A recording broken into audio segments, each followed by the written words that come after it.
Friends, আজকে আমি দম আলুর রেসিপি শেয়ার করছি। এখানে আমি আলুগুলোকে সেদ্ধ করে নিচ্ছি। আমি ফোড়নের জন্য মশলাগুলো কেটে নেব। এখানে নিয়েছি পেঁয়াজ, কাঁচা লঙ্কা, টমেটো।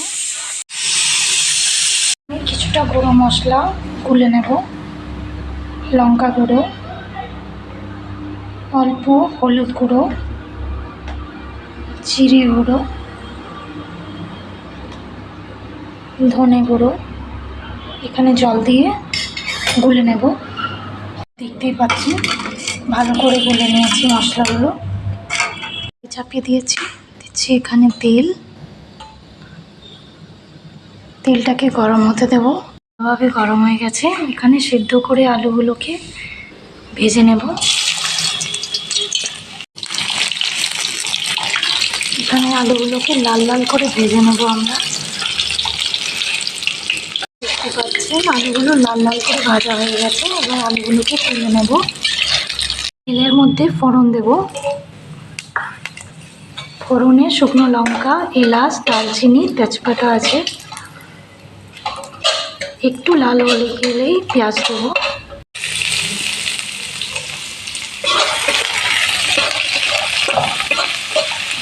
পেঁয়াজের সাথেই আমি কাঁচা লঙ্কাও দিয়ে দিয়েছি। পেঁয়াজ ব্রাউন হতে শুরু হয়ে গেছে। এবার আমি এর মধ্যে রসুন কুচি দেব।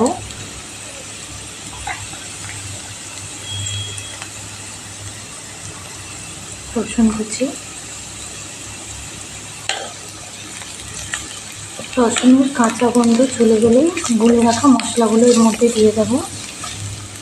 কাঁচা গন্ধ চলে গেছে, ভালোভাবে রসুন ফ্রাই হয়ে গেছে। এবার আমি গুলে রাখা মশলাগুলো দিয়ে দেবো এর মধ্যে।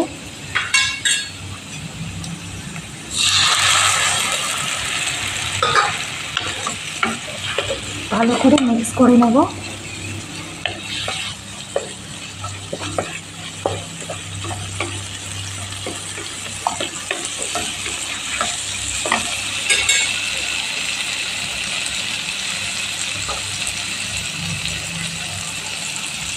দিয়ে দেবো টমেটো,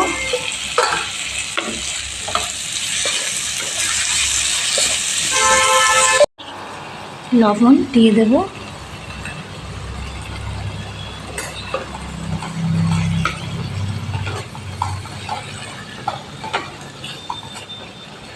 এখানে আমি অল্প একটু চিনি দেব। চিনি দিলে টেস্ট ব্যালেন্স হবে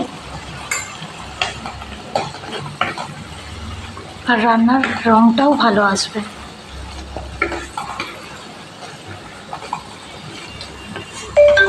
এখানে আমার মশলা কষানো হয়ে গেছে। দেখতেই পাচ্ছেন মশলা থেকে তেল ছেড়ে দিয়েছে। এবার আমি এর মধ্যে কিছুটা সেদ্ধ করে রাখা আলু তুলে রেখেছিলাম, সেটা দিয়ে দেবো। এতে করে গ্রেভিটা খুব ভালো মাখো মাখো হয়ে যাবে।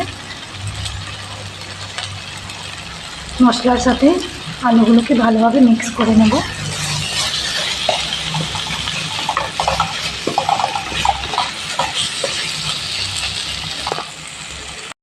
এবার আমি এর মধ্যে ভেজে রাখা আলুগুলো দিয়ে দেব।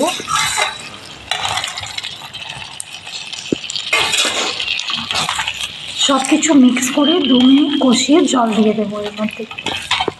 আমার সবজিটা কষানো হয়ে গেছে। এবার আমরা এর মধ্যে জল দিয়ে দেব। গ্রেভিটা আপনি আপনার মতন করে রাখবেন।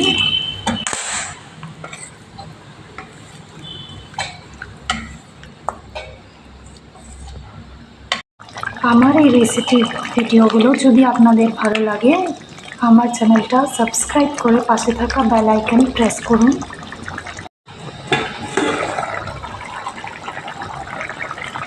দেখতে পাচ্ছি আমার আলুর দম কমপ্লিট হয়ে গেছে। এবার আমি ধনেপাতা দিয়ে নামিয়ে নেব।